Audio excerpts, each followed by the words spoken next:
¿Qué pasó? El chiste se entiende una vez que ven la clase. Bienvenidos nuevamente a Interacción Humano-Computadora. Como veníamos hablando hasta ahora, estábamos hablando sobre cómo yo puedo desarrollar software con la usabilidad como objetivo. Qué cosas yo puedo hacer, qué cosas puedo tener en cuenta para que en el desarrollo de mi software yo pueda asegurarme que el resultado final tenga usabilidad. Y en tal sentido, habíamos planteado tres posibles o tres alternativas no excluyentes entre sí.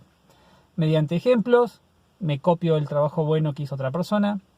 Mediante principios abstractos, teorías investigadas que demostraban que servían para la usabilidad. O la tercera opción que teníamos, el diseño centrado en el usuario. Y hoy vamos a empezar a hablar sobre esto. Lo vamos a dividir en por lo menos dos videos. Diseño centrado en el usuario. Este concepto aparece en la década del 80, lo presenta Donald Norman a través de dos libros que él publicó alrededor del año 86. El diseño centrado en el usuario muchas veces se lo podemos llegar a presentar como una metodología de trabajo, aunque en realidad está más cerca a una filosofía de trabajo, en el sentido que es más flexible que una metodología. Muchas metodologías que existen hoy en día de trabajo en el desarrollo de software, como son las metodologías ágiles, incluyen muchos aspectos, muchas características que son propias de la filosofía del diseño centrado en el usuario. Filosofía, metodología, voy a usar probablemente las dos palabras a lo largo de estas clases. Lo que vamos a hacer hoy es hacer una visión muy general, hablar de algunas cuestiones más generales de lo que es el diseño centrado en el usuario, y en el próximo video vamos a entrar en detalles. El diseño centrado en el usuario, como su nombre lo indica, se va a enfocar en la parte de diseño. La implementación sigue siendo la misma. El código que yo voy a escribir va a seguir siendo lo mismo. Lo que va a cambiar o lo que va a ser afectado por el diseño centrado en el usuario son las decisiones que yo voy a tomar sobre qué cosas voy a implementar. Ahí es donde entra en juego esta filosofía de trabajo. Lo que yo suelo decir en clase es estas metodologías, filosofías, diseño centrado en el usuario, metodologías ágiles, cambian la forma como nosotros encaramos el desarrollo del software, pero el desarrollo del software sigue siendo el mismo. Es como un partido de fútbol. Yo puedo tener distintas estrategias, distintas formas de pensar o de encarar un partido de fútbol, pero las reglas del fútbol siguen siendo las mismas. 4-4-2, 3-5-7, no sé mucho de fútbol. Bilardista o otro. Son distintas formas de encarar la forma como nosotros hacemos el partido de fútbol, pero las reglas del partido de fútbol siguen siendo la misma. Siguen siendo las mismas. Entonces acá pasa algo similar. El diseño centrado en el usuario se va a enfocar en la parte de diseño, principalmente en las cosas que nosotros decidimos cómo vamos a hacerlas y por qué vamos a hacerlas, en las preguntas que nos tenemos que hacer para nosotros poder construir esta solución que queremos implementar. Y a su vez es centrado en el usuario porque el usuario va a tener un rol muy activo en todo nuestro proceso de diseño y desarrollo de software. Que tenga un rol muy activo significa varias cosas. Entre ellas, significa que vamos a tener que hablar mucho con el usuario. Vamos a tener que reunirnos mucho con el usuario, hacerles muchas preguntas al usuario. Y el usuario va a tener que hacer muchas cosas con nosotros. No solamente participar de nuestras reuniones y contestar nuestras preguntas, sino hacer pruebas, probar el sistema, darnos feedback, probar de vuelta el sistema, darnos más feedback. Por eso decimos que el usuario tiene una participación muy activa. Y esto nos presenta también el gran talón de Aquiles de esta metodología del diseño centrado en el usuario. Tenemos que contar con un usuario que realmente quiera hacer todo esto. Tenemos que tener un usuario que tenga ganas, que tenga tiempo de poder reunirse con nosotros, de poder probar el sistema, de poder participar en un montón de experimentos raros que vamos a tener que hacer nosotros si queremos seguir esta filosofía o esta metodología de diseño centrado en el usuario. Si el usuario no quiere, no puede hacer esto, o no lo tenemos al usuario, porque nos pasaron un trabajo de una empresa india, entonces este tipo de metodologías muchas veces se quedan cortas. Las podemos usar, hay cosas que podemos rescatar de estas metodologías que nos pueden llegar a servir, que nos pueden llevar en el camino de la usabilidad, pero no va a ser el resultado ideal. ¿Y cuáles son los aspectos destacables del diseño centrado en el usuario? ¿Qué es lo que yo le contaría a un equipo de desarrollo de software que quisiera empezar a trabajar con esta forma de trabajo, con esta filosofía? Bueno, yo lo que les diría es lo siguiente. Primero, es muy importante diferenciar cliente de usuario. No siempre quien a mí me pide el sistema, quien a mí me encarga el sistema, es la persona que lo va a usar. Y esto es diseño centrado en el usuario, no en el cliente. Entonces, para poder empezar a trabajar con esto, yo necesito poder trabajar con el usuario. Por lo tanto, tengo que identificar el usuario. Vamos a dedicarle mucho trabajo, mucho tiempo a identificar cuál es el usuario de este sistema. En el próximo video vamos a hablar sobre eso en particular. Entonces, muy importante, el usuario. Tenemos que saber quién es, tenemos que poder reunirnos y hablar con él y tiene que participar él en un montón de cosas que vamos a hacer. En esta metodología va a ser muy importante no imponer nosotros las ideas de lo que nosotros pensamos que el sistema tiene que hacer. Para eso está el usuario. Eso lo vamos a hablar con el usuario, eso lo va a definir el usuario. Vamos a tener que entender también cuál es el estado mental del usuario, el contexto en el cual el usuario quiere hacer lo que va a hacer con el sistema. No alcanza con decir el sistema permite dar de alta un producto. Tenemos que saber por qué quiere dar de alta ese producto. Tenemos que saber en qué contexto el usuario va a dar de alta ese producto. Porque esas son cosas que nos van a ayudar durante el ciclo de vida del software a trabajar la parte de usabilidad. Tengan en cuenta que yo estoy hablando de el usuario, podemos tener distintos tipos de usuarios. ¿Sí? También eso va a ser muy importante. Y es un modelo de trabajo, una forma de trabajo muy cíclica. Vamos a hacer muchos ciclos, donde cada ciclo va a contar con un análisis, un estudio de lo que el usuario quiere, un diseño preliminar, un prototipo y una validación de ese prototipo con el usuario. El concepto de prototipo como una versión en desarrollo de nuestro sistema es fundamental dentro de lo que es esta forma de trabajo. Con un prototipo o con prototipos, yo lo que hago es intento entender lo que el usuario quiere. A partir de eso, le hago una primera propuesta. La valido. Hago una segunda propuesta, la valido y llego a lo que realmente yo quiero tener al final. Quizás algún día. De eso se trata el prototipeo. Y el prototipeo tiene mucho que ver con esta forma de trabajar. Y por último, lo que también es importante con esta forma de trabajo es que es muy difícil hacer diseño centrado en el usuario solamente con programadores. El fuerte de esta forma de trabajo, que es en parte el fuerte del área de lo que es interacción humano-computadora, es que es un área multidisciplinaria, que toma aspectos de muchas áreas muy diferentes. Y en el diseño centrado en el usuario pasa algo parecido. ¿Sí? Si yo realmente quiero abrazar esta forma de trabajo por completo, yo tengo que empezar a pensar en un equipo multidisciplinario, no solamente con programadores, porque eso no va a alcanzar. Voy a necesitar gente que pueda y sepa hablar con el usuario, que sepa y pueda hablar con el cliente, que pueda evaluar cuestiones visuales y perceptivas, que pueda programar sin duda y que pueda testear un sistema. El testeo del sistema es fundamental, no solamente el testeo funcional, también es muy importante el testeo no funcional. Eso lo vamos a ver después cuando veamos cómo evaluar la usabilidad de las cosas. Pero yo voy a necesitar, con cada iteración de mi prototipo, poder presentarle ese prototipo al usuario y hacer una evaluación de usabilidad. Aunque sea una hoja de papel dibujada a mano, eso es un prototipo y eso es uno de los prototipos más importantes que vamos a tener. También vamos a hablar de eso. Ese es un prototipo y necesitamos hacer una prueba de usabilidad sobre esa hoja de papel. Y las respuestas que tengamos a esa prueba de usabilidad van a ser la entrada, el input a una nueva iteración de este proceso.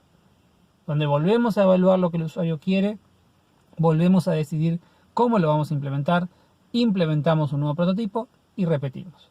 Y a medida que vamos repitiendo, vamos refinando nuestro prototipo hasta alcanzar el producto deseado. Cuando comenzamos a trabajar con esta metodología, la primera etapa podemos llamarla como una etapa de descubrimiento. Es la etapa en la cual entendemos qué es lo que el usuario quiere, qué es lo que motiva al usuario y en qué contexto el usuario va a querer hacer lo que quiere hacer por la motivación que tiene. En esta etapa de descubrimiento hay dos cosas que son muy importantes. Primero, ¿cómo descubrimos todo esto? ¿Cómo vamos a hacer para saber todo lo que el usuario quiere? Y por otro lado, ¿cómo vamos a documentar todos nuestros descubrimientos de forma tal que estos descubrimientos sirvan para el resto de las etapas de trabajo, para el resto del equipo de trabajo? Sobre la parte de cómo descubrimos todo esto, alguien se podría preguntar, bueno, ¿por qué no le preguntamos al cliente, al usuario, qué es lo que quiere y ya está? Y la realidad es que es muy difícil saber qué es lo que el usuario quiere. Muchas veces ni siquiera el usuario sabe qué es lo que quiere. Y acá estamos simplificando mucho las cosas porque estoy hablando como si fuese un único usuario. Y la verdad es que vamos a tener muchos tipos de usuarios. Entonces voy a tener que entender cuáles son las motivaciones de los distintos tipos de usuarios que tiene mi sistema y cómo vamos a hacer para hacer que todas esas motivaciones puedan coexistir dentro de un mismo sistema. Y por otro lado, tenemos que poder documentar toda esta información. Tenemos que poder documentarla de una forma tal que sirva no solamente para dejar por escrito lo que nosotros descubrimos, sino como un input al resto del proceso de desarrollo de software. En ese sentido, en lo que es la parte de descubrimiento, vamos a hablar de distintas técnicas, de entrevistas, de reuniones, algunas que van a sonar muy raras, pero que son muy útiles, para descubrir qué es lo que el usuario quiere. Y por otro lado, al momento de documentar, algo que vamos a usar mucho es UML. Vamos a trabajar, vamos a hablar en próximos videos sobre qué herramientas de UML nosotros podemos usar para poder documentar todo lo que obtenemos en la etapa de descubrimiento. Una vez que pasamos esta etapa de descubrimiento, vamos a la etapa de diseño. Vamos a diseñar, vamos a tomar decisiones, vamos a prototipar. Con nuestro prototipo, una vez que está listo, lo evaluamos y volvemos a empezar. De eso se trata todo esto. Y en todo este proceso centrado en el usuario. El usuario participa en las reuniones, participa en las decisiones de diseño, participa en la evaluación de los prototipos. Ahí tenemos lo centrado en el usuario. Como les decía, diseño centrado en el usuario lo podemos pensar como una filosofía de trabajo. Lo podríamos llegar a extender hasta una filosofía de vida, pero no vamos a abrir esa puerta porque dejémoslo así, pero podría funcionar, funciona en realidad. Y si lo piensan de esa manera, se van a dar cuenta que es mucho trabajo, ¿sí? No simplifica el trabajo del desarrollo de software un diseño centrado en el usuario. Podríamos llegar a considerar que lo complica. Pero lo que está demostrado y lo que sí podemos asegurar es que el resultado final es mejor. El resultado final va a tener mejor usabilidad. El resultado final va a tener una mejor aceptación por parte del usuario. El resultado final nos va a permitir reducir los costos de entrenamiento, de capacitación, de soporte para el uso del sistema. Y esos son aspectos que son interesantes tener en cuenta al momento de convencer a alguien o a un grupo de personas de probar este tipo de metodología. Y como pasa muchas veces con estas metodologías, yo puedo aplicarla tal cual como dice el libro, en un mundo perfecto donde tengo 200 personas que van a hacer un montón de cosas distintas, psicólogos, analistas, o puedo hacer hasta donde pueda hacer. Puedo reunirme un poco más con el cliente, puedo descubrir nuevas preguntas para hacerle al cliente o al usuario, puedo descubrir nuevas herramientas para poder saber qué es lo que el usuario quiere, puedo empezar a considerar la motivación del usuario, el contexto del usuario. Sin aplicar todo lo que dice la teoría de diseño centrado en el usuario, puedo empezar a hacer pequeñas cosas centradas en el usuario, que eso voy a poder ver que tienen un efecto positivo en el resultado final. Así que está bueno poder conocer esto, aunque uno no lo vaya a aplicar en su totalidad. Bien, esta es una breve presentación de lo que es diseño centrado en el usuario. En el próximo video vamos a empezar a hablar más en detalle de la etapa de descubrimiento. Cómo yo sé, cómo descubro lo que el usuario quiere y cómo lo voy a documentar. ¿Sí? Van a quedar 2 tareas para hacer en las páginas de Moodle, ¿sí? Pensando en el proyecto de la materia. Por un lado, lo que quiero es que me cuenten cuál es el usuario del sistema de ustedes. Cada uno me presentó un sistema que va a ser el sistema del proyecto, un sistema que hipotéticamente desarrollarían. Quiero que me digan cuál es el usuario de ese sistema. Intenten no caer, ¿sí?, en la trampa de decir todo el mundo es el usuario de mi sistema. Es muy tentador decir eso, es muy fácil decir eso. Pero si todo el mundo es el usuario de ese sistema, un chico de 4 años es el usuario de ese sistema, una mujer de 80 años es el usuario del sistema. No confundan a alguien que potencialmente alguna vez podría usar mi sistema a esa persona va a usar mi sistema en forma regular. Ese último es el usuario del sistema que a nosotros nos interesa ahora. Entonces piensen, cuéntenme, sin mucho detalle por ahora, ya después van a tener que dar más detalles, pero por ahora díganme quién o quiénes son los usuarios del sistema de ustedes. Esa va a ser una tarea. Y la segunda tarea va a ser una actividad un poco más compleja para empezar a entender qué es lo que el usuario quiere. Una vez que ustedes ya definieron qué es lo que el usuario quiere, cuál es el usuario de ustedes, y ustedes ya tienen una idea de cuál es el sistema, lo que vamos a hacer es lo siguiente, o lo que van a hacer ustedes. Van a armar un formulario de Google. Puede ser un formulario de Google Form o si no, un mail, no importa. De alguna forma lo que vamos a hacer es lo siguiente.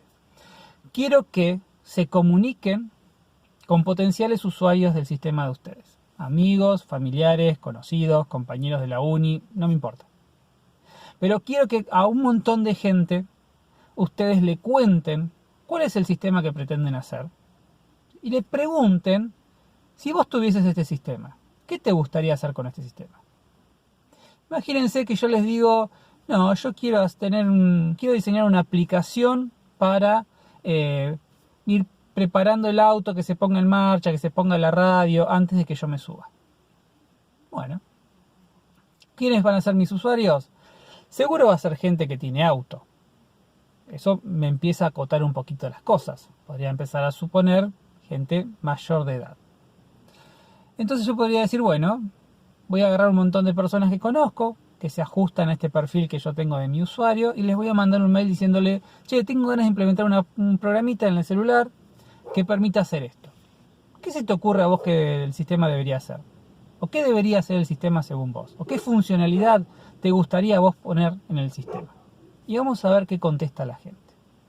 Pueden hacerlo como un mail, es una forma. Si lo quieren hacer un poco más masivo, los formularios de Google Form son muy cómodos. Se arman un texto de introducción describiendo brevemente cuál es el sistema. No entren ustedes en detalle de funcionalidad, simplemente digan, quiero hacer un sistema para esto. Y pongan un campo de texto para que la gente libremente escriba qué cosas les gustaría hacer con el sistema. ¿Qué incluiría en ese sistema que ustedes quieren hacer? Y sobre esas respuestas después vamos a ir trabajando. Así que bien, eso es todo por hoy. Próximamente en estos días va a salir un segundo video. Nos vemos pronto y espero que estén todos bien.